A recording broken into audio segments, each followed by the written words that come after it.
And also joining us is CNN's Nichelle Turner with a look at why your attitudes about the shooting of Michael Brown may have a lot to do with whether you are black or white. Nichelle, what did you find out? Well, you know, Don, this has been a really interesting 10 days for me because on one hand, I've been looking at this story like a journalist, but on the other hand, I have family who live in that community in Ferguson. So I've been looking at these images play out with angst every night, praying that the people that I love will be safe in their homes. I think all of this playing out on television has definitely forced Americans to take a good look at ourselves. And there is a brand new poll out tonight that has some very telling numbers about how blacks and whites look at race in America.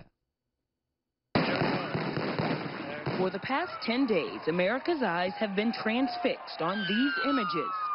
Many questions and few answers about the death of Michael Brown, but opinions are taking shape, and the contrast between black and white is stark. I have to be very careful about not prejudging. President Obama called for calm and caution, but according to a Pew Research poll of 1,000 adults, minds are already made up. When asked if Michael Brown's shooting raises important issues about race in America, 37% of whites say yes. However, 80% of blacks say this case is sparking important racial conversation. Is the race issue being overplayed?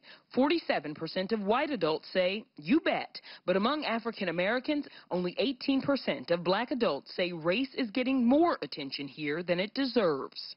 65% of blacks say police have gone too far in responding to the shooting's aftermath. That's in contrast to a third of whites who are divided.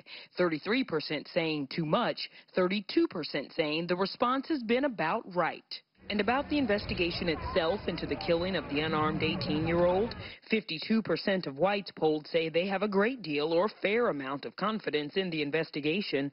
But among blacks, 76% saying they have little or no confidence in the investigation. These numbers paint a picture of a deeply divided America and the fine line the president must walk as he bridges the gap between black and white.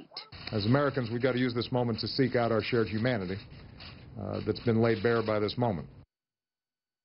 Now, I've seen a lot of raised eyebrows in here when those numbers came out, but if you can believe those numbers, this isn't even as divisive as Americans were after last year when a Florida jury, found George Zimmerman not guilty in the killing of Trayvon Martin. At that time, 60% of whites said they felt like race played too much of a part in that case. Don, send it back.